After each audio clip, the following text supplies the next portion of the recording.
السلام عليكم ورحمة الله.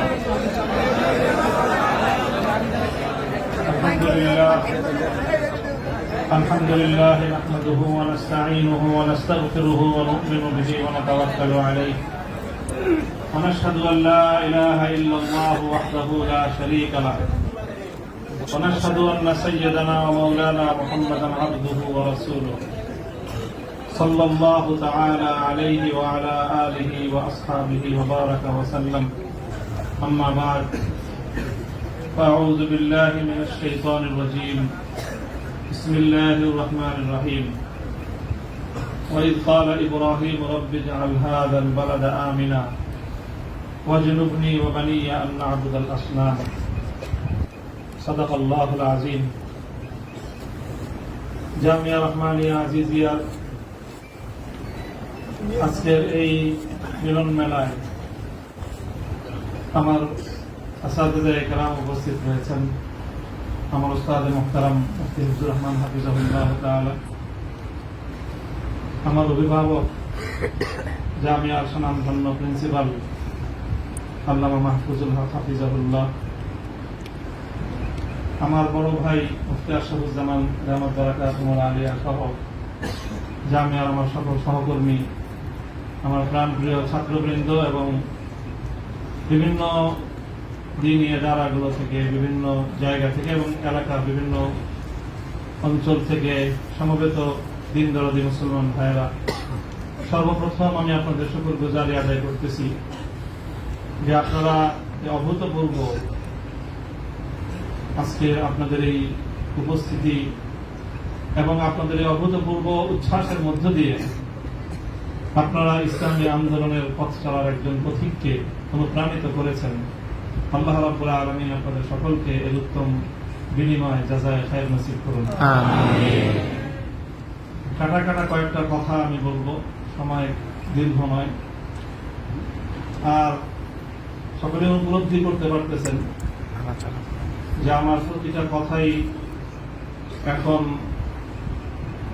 এটা অনেক বেশি পরিমাপ করা হচ্ছে, দেখা হচ্ছে যে আমি কি বলি। আপনারা যতটুকু মনে করতেছেন যে শুধু একটা কর্তৃপক্ষ দেখতেছে, তা না, দুইটা কর্তৃপক্ষ দেখতেছে এবং একটা কর্তৃপক্ষ আরেকটা কর্তৃপক্ষ থেকে অনেক বেশি প্রবল। একটা জমিনের কর্তৃপক্ষ আর একটা আসমানের কর্তৃপক্ষ। আমি আপনাদের কাছে দোয়া চাই, জমিনের এই কর্তৃপক্ষের প্রভাব থেকে আসমানের কর্তৃপক্ষের প্রভাব আমার উপর বেশি থাকে। আল্লাহ রাব্বুল আলামিন যেন আমাকে আল্লাহর গোলাম হিসেবে তার নিকটেই যেন আমার মাথাকে অবনত রাখেন। এই দোয়াটি আপনারা সকলে আমার জন্য নির্ভীক একান্তে করবেন। দ্বিতীয় কথা, এখানে আমার জন্য অনেক কথা বলা হয়েছে, আমাকে উৎসাহিত করার জন্য এটাই বলা হয়েছে। উৎসাহিত করার জন্য কিছু প্রশংসামূলক বাক্য আলোচনা করা হয়েছে। শাইখুল হাদিস আল্লামা আজিজুল হক রাহমাতুল্লাহ আলাইহির শানে আমরা এই কথাগুলো বলতাম। সময়ের এতটা অল্প ব্যবধানেই সেই কথাগুলো যে আমার সন্তানেরা যারা বলেছে আমি সন্তানই বলবো, ছাত্ররা তোমাদের কাছে মুফতি সাঈদ হয়তো অনেক বড় শিক্ষক হতে পারে, আমার কাছে ওই সাঈদই। তারা আমাদের সন্তান, তারাও আমাদের সম্পর্কে সেই কথাগুলো বলেছে। শাইখুল হাদিস রহমতুল্লাহ আলাইহি বলতেন যে এই কথাগুলোকে প্রশংসামূলক কথা নয়, বরং আমি কালিমাতে দোয়াইয়া, দোয়ার বাণী হিসেবে, দোয়ার কথা হিসেবে আমি বরণ করে নিলাম। আল্লাহ পাক আমার সন্তানদের, আমার সহকর্মীদের, তাদের এই কথাগুলোকে যেন আল্লাহ আমার হকে, আমার ক্ষেত্রে দোয়া হিসেবে আল্লাহ কবুল করেন। এই কথার মধ্যে একটা কথা এসেছে, সেটা হলো প্রতি ফোঁটা জুলুমের প্রতিশোধ গ্রহণ করার কথা। আমি এই কথাটা একদিকে প্রত্যাখ্যানও করি, আবার আরেকদিকে সমর্থনও করি। প্রত্যাখ্যান করি এইভাবে যে এটা যাদের আদর্শ অনুসরণে আমাদের এই জুলুমকে বরণ করা, আমাদের এই কারাভোগ, আমাদের এই কারাবরণ, আমরা এই শব্দগুলি বেশি বলি। কি বললাম? কারাভোগ, কারাবরণ। কারা নির্যাতন তো বলবো যত কম বলা যায়।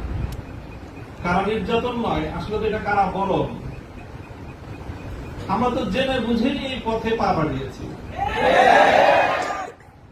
কেউ যদি মনে করে থাকে যে আমরা জানি না, তাহলে এটা তাদের মিস ইনফরমেশন। আমরা জানি আমাদের এই পথে চলতে গেলে এই পথটা কুসুমাস্তীর্ণ নয়। এ পথে লাল গালিচা থাকে, কখনো কখনো প্রতীকী অর্থে লাল গালিচা থাকে। তবে সেই লাল গালিচার লালিমাটা যতটা না গালিচার রং দিয়ে লাল হয়, তার চেয়ে বেশি লাল হয় ভাইয়ের শাহাদাতের রক্তের মাধ্যমে। শাহাদাতের রক্তের নজরানা দিয়েই আমরা সেই পথে ইনশাআল্লাহ পৌঁছবো, যে পথে শাপলা চত্বরের ভাইয়েরা শাহাদাতের রক্ত দিয়েছে, যে পথে আমার হাটহাজারীর সন্তানেরা শাহাদাতের রক্ত দিয়েছেন, যে পথে আমার বীরবাড়িয়ার ব্রাহ্মণ শহীদ বাড়িয়ার বীর শহীদারেরা যে পথে আত্মত্যাগ স্বীকার করেছেন, আমরা তাদের সে পথকে ভুলবো না। তাদের সেই শাহাদাতকে আমরা কোনো সময় সেই শাহাদাত অস্বীকার করার কোন প্রবণতা করে এক মুহূর্তের জন্য বরদাস্ত করব না। শহীদ হয়েছে আমার ভাই, সরি বলেন, বাংলায় না বলতে চান দুঃখিত। দুঃখিত যদি বলতে না চান, আপনাদের প্রিয় ভাষা ইংলিশেই বলেন, তবে কি বলেন? সরি বলেন। সে রক্তকে অস্বীকার করার চেষ্টা করবেন না। শাহাদাতের শহীদের রক্তের সঙ্গে গদ্দারি করার মতো সেই বেঈমান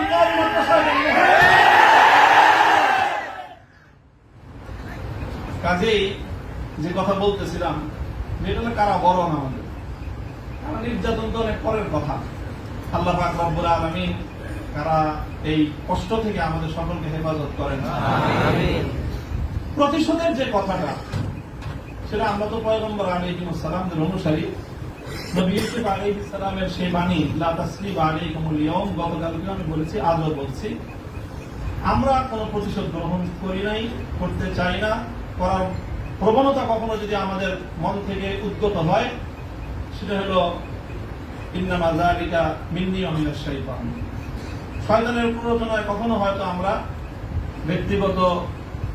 ব্যক্তিগত আক্রোশে প্রতিশোধের কথা বলে থাকতে পারি, কিন্তু আমরা প্রতিশোধ পরায়ণ নই। এই হিসাবে আমি প্রতিশোধের এই শব্দকে প্রত্যাখ্যান করব। তবে অন্য আরেক অর্থে আমি প্রতিশোধের এই শব্দকে সমর্থন করছি। শুধু সমর্থন নয়, বরং আমি আমার পুনর্ব্যক্ত করছি যে আমরা প্রতিশোধ নিব। আমাদের সেই প্রতিশোধ হবে সেই প্রতিশোধ, যে প্রতিশোধ হিজরতের আগ পর্যন্ত 12 বছরের জুলুম এবং নির্যাতনের প্রতিশোধ মক্কা বিজয়ের মাধ্যমে আল্লাহ নবী গ্রহণ করেছেন। আল্লাহ নবী মক্কা বিজয়ের পরে সেই সকল অপরাধীদেরকে ক্ষমা করার মধ্য দিয়ে, সেই জমিনে আল্লাহর দ্বীনের ঝান্ডা সমুন্নত করার মধ্য দিয়ে মধুর প্রতিশোধ নিয়েছিলেন। আমি আবার বলছি, এদেশে ভাড়াটিয়া থাকবো না, ভাড়াটিয়া হিসেবে থাকবো না। এই জমিনের মালিকানা সূত্রে এদেশে বসবাস করি। এই জমিনকে আল্লাহর জন্য মুক্ত করেই ছাড়বো ইনশাআল্লাহ। আল্লাহর দ্বীনের বিজয়, সেটাই হবে আমাদের পরম প্রতিশোধ। এবং আমাদের যারা আমাদেরকে শত্রু ভেবে আমাদেরকে নিঃশেষ করার চেষ্টা করেছে, অপমান করার চেষ্টা করেছে, আমরা তাদেরকে সম্মানিত করে প্রতিশোধ দেব। আমরা তাদেরকে আদর্শের সোনালী পথে বরণ করে নেওয়ার মধ্য দিয়েই আমরা ইনশাআল্লাহ আমাদের আদর্শের বিজয়ের প্রতিশোধ গ্রহণ করব। আল্লাহ রাব্বুল আলামিন আমাদেরকে সে তৌফিক দান করুন।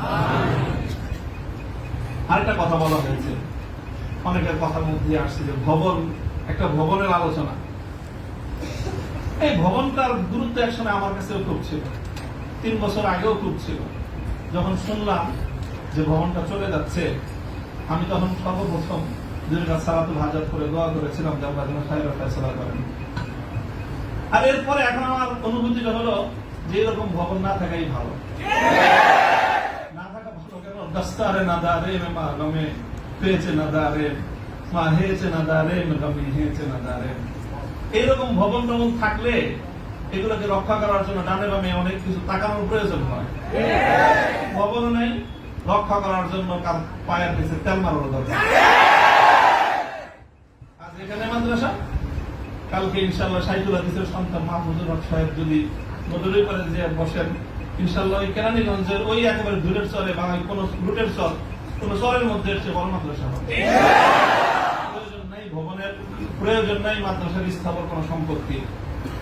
ওই পুরাতন যুগে ফিরে যেতে হবে আমাদের। স্থায়ীভাবে আমি এই কথা বলতেছি। এই বিশাল বিশাল আলিশান ইমারত সাজায়, আর সেই ইমারতের মধ্যে সুন্দর সুন্দর আরামদায়ক বিলাসী রুম সাজায়, সেখানে বিলাসী এলেম চর্চা। আমি এই কথাটা আমার কাছে খুব মনে পড়ছে, বিলাসী এলেম চর্চা। আজকে আমাদেরকে এই বিলাসী এলেম চর্চায় পেরে বসেছে। বিলাসী এলেম চর্চার পথ বাদ দিয়ে আমাদের আকাবের এবং আসলাফদের মতো সেই খেজুর গাছের তলায়, বট গাছের নিচে সালাদ চাটার উপর বসে আমাদেরকে আল্লাহ রাসূলের তালিম দেওয়ার সেই সবক গ্রহণ করতে হবে। তাহলে ইনশাআল্লাহ আমরা বাতিলের তাফতে তাউসকে উল্টে দিয়ে সেখানে আমরা কালেমার ঘণ্টা সমন্বয় করতে পারব। মোল্লা মুহাম্মদ উমর রাহিমাহুল্লাহ তাআলা তিনি সারা পৃথিবীর সুপার পাওয়ারের সাথে টক্কর দিয়েছিলেন। আমাদের বাংলাদেশের মধ্যে কোন গণভবন আর সংসদ ভবন, বঙ্গভবন কিছুই ছিল না। কান্দাহারের ছোট্ট একটা ঘরের মধ্যে ভাঙ্গা খাটের উপরে বসে টক্কর দিয়ে দিলেন তো সুপার পাওয়ারের সাথে। সারা দুনিয়া মনে করলো যে বেকুবের দল। 20 বছর পর আল্লাহ দেখা দিলেন তারাই বিজয়ী দল। তবে একটা দুঃখ আমার, আমি ওই এই গোটা প্রসঙ্গের সঙ্গে যারা যারা সম্পৃক্ত অধিকাংশই আমার সম্মানিত, অনেকে আমার মুহতারাম উস্তাদ, শুধু উস্তাদ না, অনেকে এমন আছেন যারা উস্তাদের মুতাওয়্যিব, অর্থাৎ আমি আমার মতো করে শাইখুল হাদিস রহমাতুল্লাহ আলাইহি আমাকে যাদের তত্ত্বাবধানে গড়ে তোলার চেষ্টা করেছেন, শুধু আমাকে না, আমার ভাইদেরকেও, মাহফুজ সাহেব হুজুর এবং আমি, আমরা দুইজন বিশেষ করে, ওনারা অনেকে এখানে আছেন। কাজে তাদের প্রতি কোনো অসম্মান হয়, অমর্যাদা হয়, সেই কথা আমি বলবো না। কখনো ভুলে বলে থাকলে সেটার জন্য আমি নিঃশর্ত ক্ষমা প্রার্থনা এখনো করছি, যে কোনো সময় করবো, যে কোনো ভাবে করতে হয় করবো। তবে একটা কথা, দুঃখের কথা, হৃদয়ে রক্তক্ষরণের একটা কথা, সেটা যদি আমার বাবার দ্বারা সেই ভুলটা হতো আমি বলতাম। সেই ভুলটা যদি এখন আমার অভিভাবক মাহফুজ সাহেব যদি সেই ভুল করেন সেটাও আমি বলবো। সেই ভুল যদি আমিও করি, আমাকেও যেন আল্লাহ আমার সেই ভুলটা অনুভূতি দান করেন। সেটা হলো যখন এদেশে মূর্তির বিষয় নিয়ে বিতর্ক তৈরি হলো, ভাস্কর্য নামে জাতীয় পর্যায়ে মূর্তি তৈরি হবে কি হবে না এই বিষয়ে যখন বিতর্ক, তখন আপনারা সেই বিতর্কের মঞ্চে ডিজিটাল ছবি তোলাটা কতটা বড় অপরাধ, কতটা বড় অন্যায়, কত বড় গুনাহ, সেই মাসলা নিয়ে আসলেন। দুঃখটা এই জায়গায়, আপনারা সেই মাসলা উত্থাপন করে তখন এই মূর্তি এবং ভাস্কর্যকে প্রকারান্তরে বৈধতা দেওয়ার চেষ্টা করেছেন। আপনারা বোঝানোর চেষ্টা করেছেন যে আজকের একটা ছাত্র ফেসবুকে তার ছবি আপলোড করা যতটুকু বড় অপরাধ, বাংলাদেশের স্বাধীনতার স্থপতি বঙ্গবন্ধু শেখ মুজিবুর রহমান সাহেবের 60 ফুট লম্বা ভাস্কর্য নামক মূর্তি স্থাপন করা সমান অপরাধ। এটা বোঝানোর চেষ্টা করেছেন আপনারা। ব্যাপারটা কি এক? এটাই হলো দুঃখ যে এই কাজটা সামনে করেন না আপনারা। আপনারা যদি ভাস্কর্যের বিরোধিতা করতে ভয় পান, তাহলে আমি আপনাকে দোষারোপ করব না। তবে ভাস্কর্য নামক এই সকল শিরকি সংস্কৃতির বিরুদ্ধে যারা কথা বলবে, তাদের প্রতিপক্ষ হয়ে মাঠে গিয়ে এই ধরনের বিতর্কিত মাসলা উত্থাপন করে জালিমের এবং যারা মূর্তি পূজারীদের দোষর, তাদের অবস্থানকে সংহত করবেন। আমি জানি না, যদি বুঝে করে থাকেন গফরাল্লাহু লাকুম, আল্লাহ আপনাদেরকে মাফ করুন। আপনি যদি বুঝে শুনে করে থাকেন আখাফু আলাইকুম শিরক, আখাফু আলাইকুম শিরক, না বুঝে করে থাকেন, সেটাই আমার ধারণা যে আপনারা অনেক বড় বড় আলেম, রাজনৈতিক প্রজ্ঞা আপনাদের কিছুটা ঘাটতি থেকে থাকতে পারে এই ক্ষেত্রে অন্তত। কাজেই এই জায়গাটায় বিলম্ব হলে আপনারা কথা বলেন, বিলম্ব হলেও কথা বললেন, ইতিহাস আপনাদেরকে ক্ষমা করবে না। দেখেন না যে আমরা হেফাজতে ইসলামের কিছু নওজওয়ান আলেম এবার যেটা করছে, সরকার একটা ভালো বুদ্ধির কাজ করছে। আগের বার থেকে, আগের অতীত থেকে তারা শিক্ষা নিছে। শাইখুল হাদিসের মতো, মুফতি আমিনী সাহেবদের মতো বৃদ্ধ মানুষদেরকে মানে তারা আটকায় জাতির কাছে তারা একটা বিশেষ মানে বড় ধরনের একটা মানে আসামির কাঠ করে দাঁড়া গেছিল। এবার তারা আমাদের মুরব্বীদেরকে কারো গায়ে স্পর্শ করে নাই, শুরুই করছে মামুনুল হক থেকে যে এদের হাত পাও গুলি সব ভাঙিয়ে দাও, তাইলে এই বুড়া মাথা যেগুলো আছে সেগুলো আর কি করবে, এই পলিসি নিয়েছেন। তো কাজেই যেটা করেছেন সেটা হলো, আবারও বলছি, যে এই ধরনের যখন তাওহীদ এবং শিরকের লড়াই হয়ে দাঁড়াবে, আল্লাহ ভাস্কর্য বিরোধী আন্দোলন এটা তাওহীদ এবং শিরকের আন্দোলন, সব শিরকের সংঘাত ছিল। ভাস্কর্যের পক্ষে যারা ছিলেন তারা শিরকের পক্ষে ছিলেন, ভাস্কর্যের বিপক্ষে যারা ছিলেন তারা তাওহীদের সঙ্গে সংঘাত।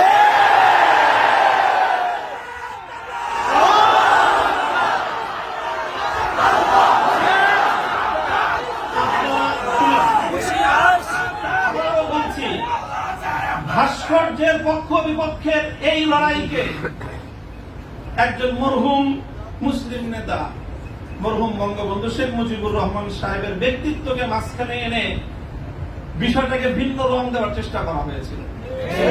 আমরা তখনও বলেছি, আজও বলি, ভবিষ্যতেও বলবো, ভাস্কর্য এটা বঙ্গবন্ধু শেখ মুজিবুর রহমান সাহেবের, শহীদ প্রেসিডেন্ট জিয়াউর রহমান সাহেবের, সেটার আমরা কোনো পার্থক্য করি নাই। আমি একথাও বলেছি, ভাস্কর্য যদি স্বয়ং আমাদের মুসলিম জাতির পিতা খলিল ইব্রাহিম আলাইহিস সালামের হয়, তাহলে সেই ভাস্কর্যের সাথে কি আচরণ করতে হয় মুহাম্মদুর রাসূলুল্লাহ শিখিয়ে দিয়ে গেছেন। আল্লাহ রাসূল সাল্লাল্লাহু আলাইহি ওয়াসাল্লাম মক্কা বিজয়ের দিন বাইতুল্লাহ থেকে যেই মূর্তিগুলো বের করেছিলেন, যে ভাস্কর্যগুলো বের করেছিলেন, তার মধ্যে তো একটা ছিল ইব্রাহিম আলাইহিস সালামের মূর্তি। কি বলেছিলেন? কাতালাহুমুল্লাহ, আল্লাহ পাক এই মক্কাবাসীদেরকে ধ্বংস করুক, তারা খলিল ইব্রাহিম আলাইহিস সালামের মূর্তি তৈরি করেছে।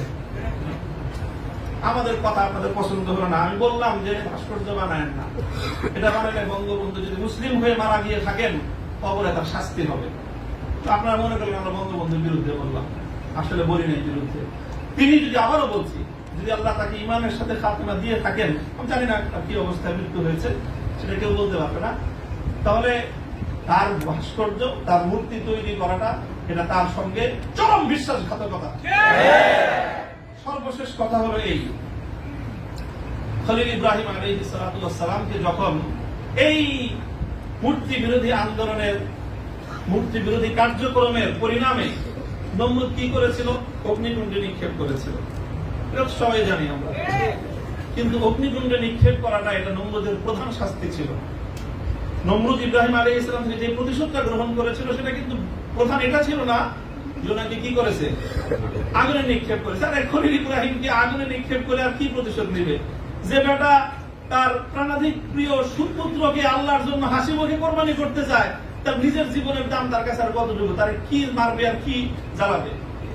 সবচেয়ে বড় যে জঘন্য কাজটা নমরুদ করেছিল সেটা হলো ইব্রাহিম আলাইহিস সালামকে অগ্নিকুণ্ডে নিক্ষেপ করার আগে ওনাকে বিবস্ত্র করে ফেলেছিল। ওনার সারা শরীর থেকে কাপড় খুলে ফেলেছিল, বাংলায় বুঝেন নাই, উলঙ্গ করেছিল। আল্লাহ পাক রব্বুল আলামিন ইব্রাহিম আলাইহিস সালামকে জন্য একটা পুরস্কার দিলেন। সেই পুরস্কারটা আল্লাহর নবী বলেছেন, আউয়ালু মান ইউসা ইয়াউমাল কিয়ামাতি ইব্রাহিম খলিলুল্লাহ। ও ইব্রাহিম, মূর্তির বিরুদ্ধাচরণ করার কারণে মূর্তি পূজারীরা তোমার শরীর থেকে সম্মানের আব্রুর কাপড় খুলে নিয়েছে। কিয়ামতের দিন যখন সমস্ত মানুষ বিবস্ত্র থাকবে, সর্বপ্রথম আমি তুমি ইব্রাহিম খলিলকে কাপড় পরায়ে সমস্ত মানুষের সামনে সম্মানিত করব। আমার কেন জানি মনে হয়েছে আমি একজন অপরাধী, অনেক অপরাধের শেষ নাই, আমার ভুল ত্রুটির কোনো শেষ নাই। ওই যে বললেন না আপনার কাছে 42টা মামলা, মামলার তো অভাব নাই। এই যে কোনো মামলায় ফাঁসি দিতে পারেন, ফাঁসি দিতে তারা অন্য কিছু লাগে না। আদালতে দাঁড়ায় এক মহিলা আইনজীবী বলেন, আরে বিচার করার জন্য এত কিছু লাগেনি কি? আমাদের কত হালকা সাক্ষ্যতে আমরা মানুষের বিচার করে ফেললাম। ওপেন আদালতে বলতেছে এই কথা, বিচার করার জন্য খুব কিছু লাগে না। হত্যা মামলা কতগুলো আছে, আমরা ছিনতাই মামলা আছে, পকেট চুরির মামলা আছে, চুরির মামলা আছে, সব মামলাই তো আছে। যে কোনো মামলা দিয়ে ফাঁসি দিয়ে দিতে পারেন। আপনারা চেষ্টা করেছেন বিবস্ত্র করতে চেষ্টা করেছেন, তবে একটা জিনিস ভালো করেছেন, আপনারা যেই কেসটাকে বিবস্ত্র করার জন্য বেছে নিয়েছেন সেই কেসটা ছিল খুব দুর্বল। আগামী 50 বছরের জন্য ওলামায়ে কেরামের বিরুদ্ধে এই ষড়যন্ত্রের দুয়ার রুদ্ধ হয়ে গেছে। আপনারা যদি এই ধরনের ষড়যন্ত্র করতে থাকেন, জাতি আবার নতুন করে বলবে, এতদিন বলতো ইউসুফ আলাইহিস সালামের বিরুদ্ধে যে ষড়যন্ত্র করছে, মামুনুল হকের বিরুদ্ধে সেই ষড়যন্ত্র, সামনে বলবে মামুনুল হকের বিরুদ্ধে যে ষড়যন্ত্র হয়েছিল, আব্দুল্লাহর বিরুদ্ধে সেই ষড়যন্ত্র। আমি আপনাদের কাছে দোয়া চাই, আল্লাহ রাব্বুল আলামিন যেন আমাকে এটার বিনিময় ইব্রাহিম আলাইহিস সালাতু ওয়াস সালামের সঙ্গী করে কিয়ামতের দিন আমিন আমিন আল্লাহ পাক রব্বুল আলামিন আপনাদের সকলকে জাযায়ে খায়র দান করুন। আমিন।